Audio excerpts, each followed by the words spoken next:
Assalamualaikum warahmatullahi wabarakatuh. Ketemu lagi sama aku Isna Jopiani. Kali ini aku bakal nge-review materi yang telah diberikan oleh Bapak Dr. Rendi Ardiandi SHMH terkait mata kuliah hukum bisnis dengan subjudul bagaimana cara memulai bisnis UMKM. Nah, apa itu UMKM? UMKM atau yang disingkat dengan usaha mikro kecil dan menengah ini merupakan sebuah terminologi yang sering digunakan dalam dunia bisnis untuk menggambarkan usaha dengan kriteria tertentu.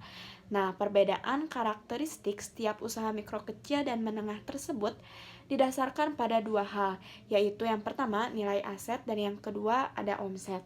Lalu ada juga ciri-ciri UMKM. Di antaranya yang pertama tidak memiliki komoditi khusus yang dapat berganti sesuai kondisi pasar. Yang kedua, lokasi usaha dapat berpindah dan tidak menetap. Selanjutnya, administrasi belum rapi, pencatatan keuangan pun masih tercampur antara pribadi dan bisnis. Lalu ada sumber daya manusia pun yang masih memiliki tingkat pendidikan yang rendah, keterampilan atau keahlian yang relatif rendah. Lalu yang kelima, belum mampu mengakses lembaga keuangan karena berbagai sebab.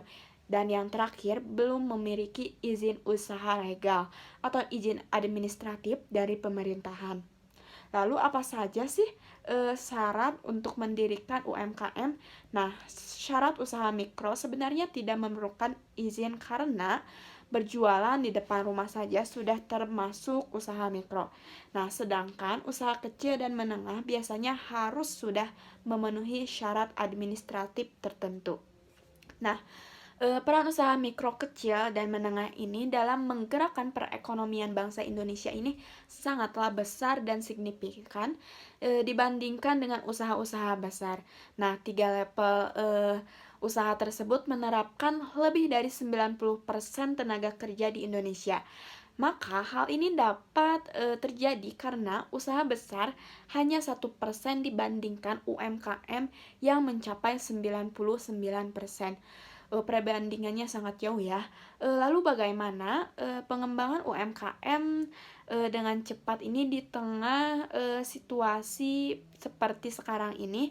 Yang pertama dengan cara membangun brand, kedua mendapatkan legalitas, ketiga merapihkan administrasi, keempat mengikuti festival dan pameran, dan yang kelima menggunakan teknologi, dan yang selanjutnya yaitu kerjasama dengan lembaga keuangan seperti dengan bank. Nah, UMKM ini merupakan tulang punggung perekonomian yang mempelajari ciri dan karakteristiknya akan membantu kalian untuk mencari tahu di mana posisi usaha kalian sekarang. Nah, untuk itu ketika kita akan memulai bisnis UMKM, kita harus mengikuti langkah-langkah yang tadi aku jelasin itu. Supaya apa? Supaya membantu usaha yang terus tumbuh dan berkembang ini. Nah, review kali ini sudah cukup.